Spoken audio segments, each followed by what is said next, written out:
So before I ever hit record, what I try to do with everyone is spend just a few minutes, and this is when I will use video if I'm recording remotely, just so there's a face associated. So I'm more of a human and less of a sort of robot interviewer at the other end who's somewhat dehumanized, I'll try to do just a little bit of video, and I'll ask a number of questions, which include, so I'll say from the outset, this is a friendly, there are no gotchas, you have final cut. So if there's anything that you say that you want yanked out later, just let me know and we'll cut it out. And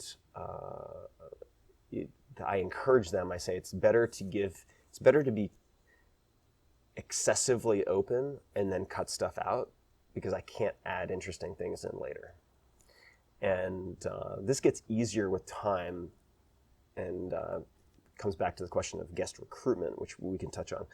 So that's number one, is you have final cut, which they do for Inside the Actor Studio, by the way. That's where I got the idea. And secondly, I will ask them, what would make this interview a home run for you? So 3 months after this publishes, if you look back at it, what type of people would you want to meet? What actions would you like my audience to take? Is it book sales? Secondarily, is there anything else?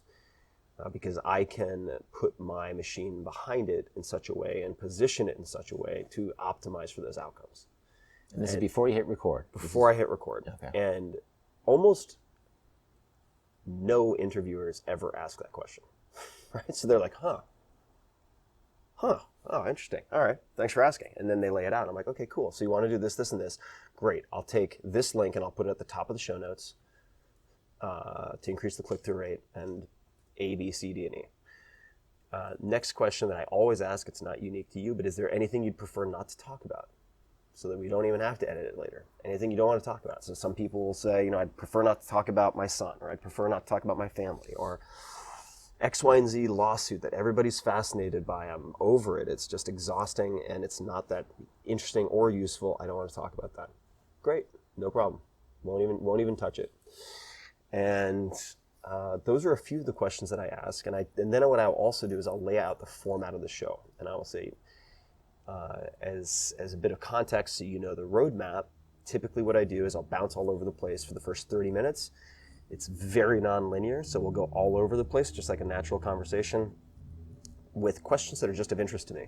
Then we'll do probably 30 minutes of talking, asking perhaps audience questions, fans who have submitted questions, and also talk about your new project, like the reason you're doing this interview, whatever that is.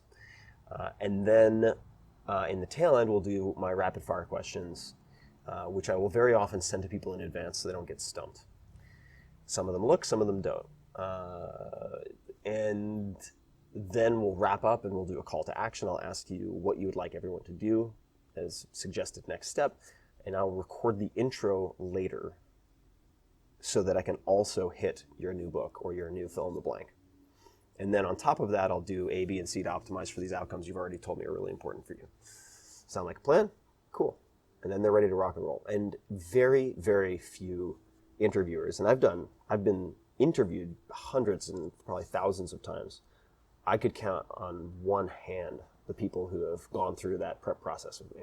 Very rare. So you're immediately a standout. And what I'll sometimes volunteer also is that you have final cut. You and I have both been misquoted in media before. It sucks. This is not a gotcha show. And so I'm also letting them know that I understand and have experienced what they have in some capacity. If they're concerned about something being cherry-picked and used out of context, it's like zero worries whatsoever.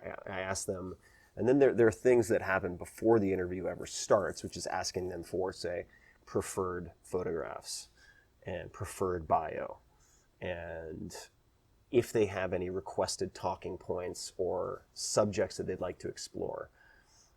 Some people send things, some people don't, but I'm giving them the option. And so they know exactly, they have a very good feel for the terrain that they're going to encounter in the interview. So those are a few things that I use to put them at ease, which puts me at ease.